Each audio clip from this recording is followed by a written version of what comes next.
Namastê!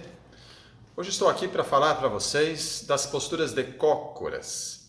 Temos algumas posturas de cócoras no repertório do Hatha Yoga e eu vou primeiramente demonstrá-las e depois falaremos sobre suas ações, seus efeitos e aspectos biomecânicos, enfim.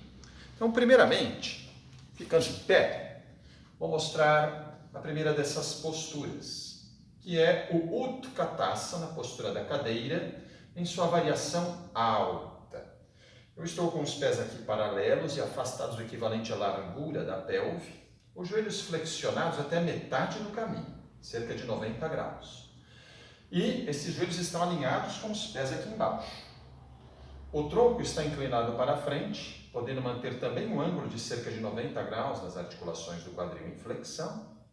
E os braços podem vir para o alto, aqui mais ou menos alinhados com a cabeça. Então, os ombros estão em flexão. Sustento essa postura por ações musculares isométricas, principalmente de músculos posteriores do tronco de ombros e coxas, quadríceps. Na postura subsequente, eu desço os braços até que eles fiquem na horizontal, paralelos ao chão. Tiro os calcanhares do chão e agacho mais, sentando nos calcanhares, podendo, enfim, apoiar as mãos nos joelhos. Esta postura também se chama Utkatasana, mas a gente a classifica como uma variação baixa do Utkatasana. De acordo com a descrição do Gheranda Samhita, essa é a postura que leva esse nome.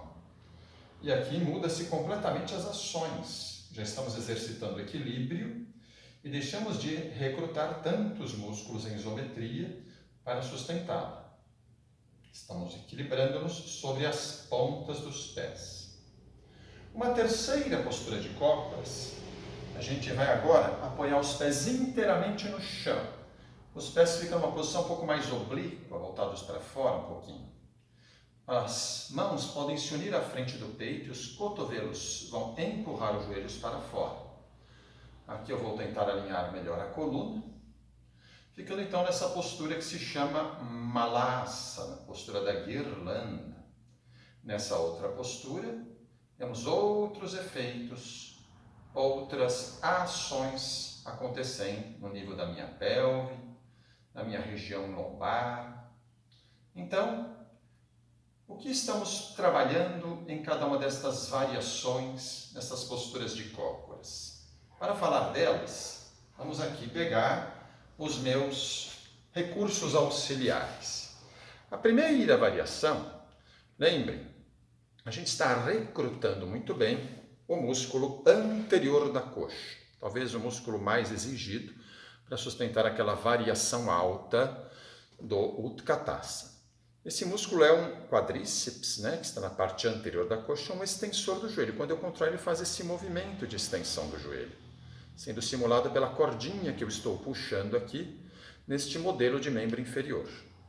Agora, é claro que se eu estou aqui agachado, e a gravidade, exercendo sua força sobre o corpo, eu preciso manter esse músculo sob ação, contraído, para que eu sustente a posição. Do contrário, vai acontecer isso. Eu vou descer. Então, ele é o principal sustentáculo da parte inferior do corpo na variação alta do Utkatasana.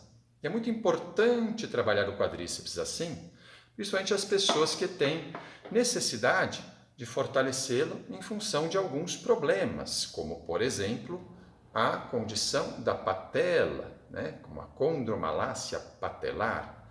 Na condromalácia patelar, este osso aqui, a patela, normalmente acaba tendo um desgaste, um quadro degenerativo em função de uma instabilidade. Então, a patela desliza por esse trilho aqui na parte distal do fêmur, do osso da coxa, e ela vai estar tanto mais estável nesse trilho, quanto mais eu tiver a estabilização pela ação do quadríceps. Então, se eu fortaleço o quadríceps, eu deixo a patela numa posição mais justa nesse trilho, ela vai ter menos instabilidade e, consequentemente, menos susceptibilidade a esta disfunção. Contudo, Eu não posso, quando tenho uma condromalácia patelar, flexionar demasiadamente o joelho e colocando peso em cima.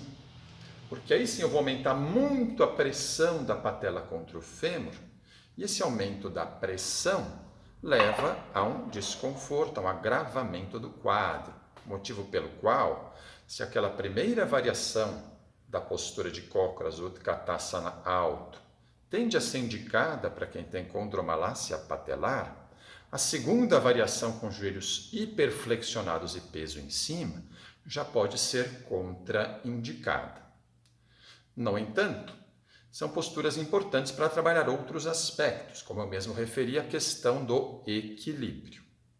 Agora, observe a questão também do alinhamento dos joelhos, porque se o joelho tende a ficar um pouquinho mais para fora e a hora que eu agacho, flexiono muito o joelho, eu posso começar a tracionar mais ligamentos colaterais. Então, a ideia de manter o joelho alinhado é muito importante para que esses ligamentos aqui não fiquem com uma sobrecarga excessiva em função dos desalinhamentos. Por outro lado, chegando àquela última variação de postura de cócoras, muda-se completamente o trabalho e os efeitos produzidos.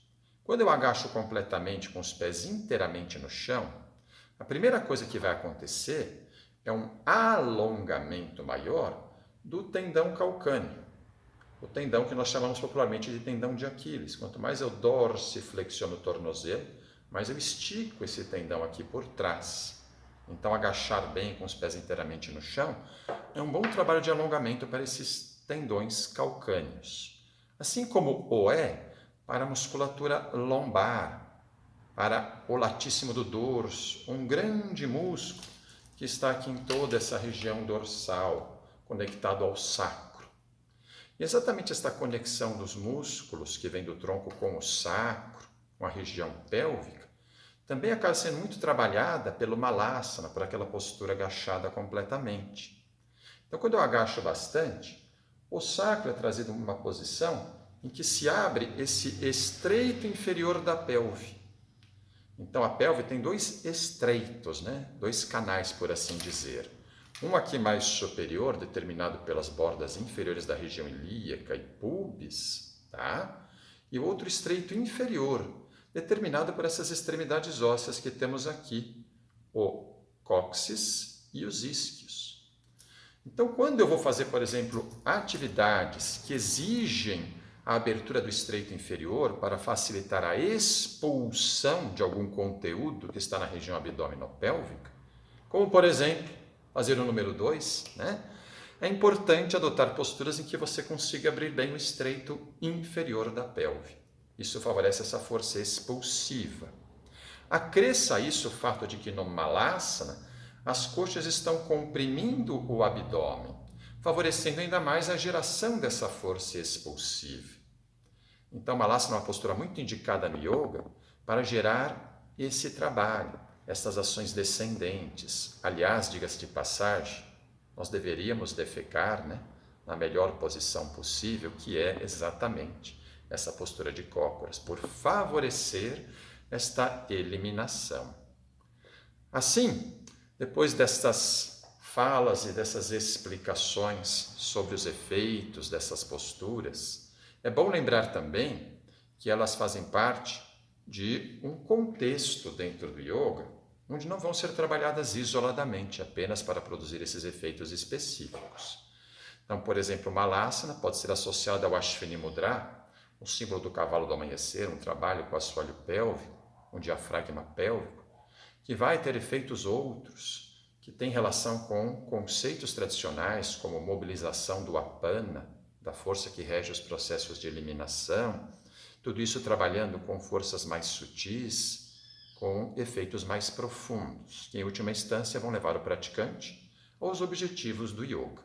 Mas é bom sabermos que, a despeito desses objetivos, também estamos construindo e tendo efeitos nas estruturas mais densas do próprio corpo, nos músculos, nos tendões, nos ligamentos. Isso também precisa ser conhecido e bem aplicado.